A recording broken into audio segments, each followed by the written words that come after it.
দাঁড়ান দাঁড়ান, ভিডিওর কথাগুলো শুনে যান, ভিডিওটা কেউ স্কিপ করবেন না। স্ক্রিনের সামনে যাকে দেখতে পারতেছেন উনি হচ্ছে আমার আপন মামাতো ভাই, তার নাম হচ্ছে মোহাম্মদ বাবু শেখ।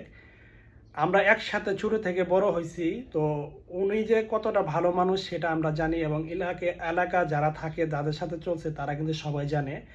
তো উনার শরীরে কোনো আগে পিছে কোনো রোগ ছিল না। মানুষের জ্বর ঠান্ডা কাশি সবসময় কিন্তু এটা কম বেশি সবারই হয় বছরের মাসে। তো ওর সম্ভবত তাই হয়েছিল। প্রথম শুনছিলাম যে তার নাকি হালকা জ্বর সর্দি ঠান্ডা, এখান থেকে তার পাতলা পায়খানা ছিল। তো পাতলা পায়খানা থেকে যে সে এত অসুস্থ হয়ে পড়বেন সেটা কখনো তার ফ্যামিলি এবং সে নিজেও এটা বুঝতে পারেনি এবং জানতো না।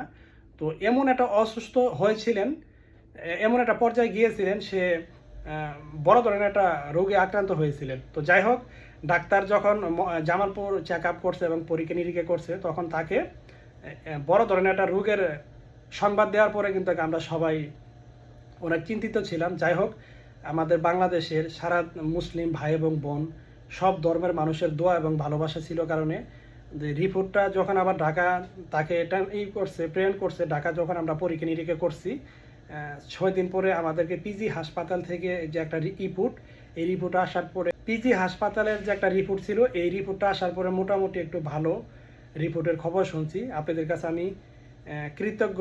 সবাই আমার ভাইয়ের জন্য দোয়া করছেন, সবাই দোয়া করবেন। ওনার যেই রোগী হোক না কেন অবশ্যই ওষুধের দ্বারা যেন আল্লাহ পাকের রশিস মেহেরবানিতে যেন আমার ভাইকে সুস্থ করে দেন। আমি সকল মানুষের জন্য মন থেকে দোয়া করব, আল্লাহ যেন কোনো মানুষকে এত বড় ধরনের রোগ যেন না দেয়। সবাই আমার ভাই বাবু মামাতো ভাইয়ের জন্য সবাই দোয়া করবেন। আর এই ভিডিওটি সবাই শেয়ার করে মানুষকে দেখার সুযোগ করে দিন।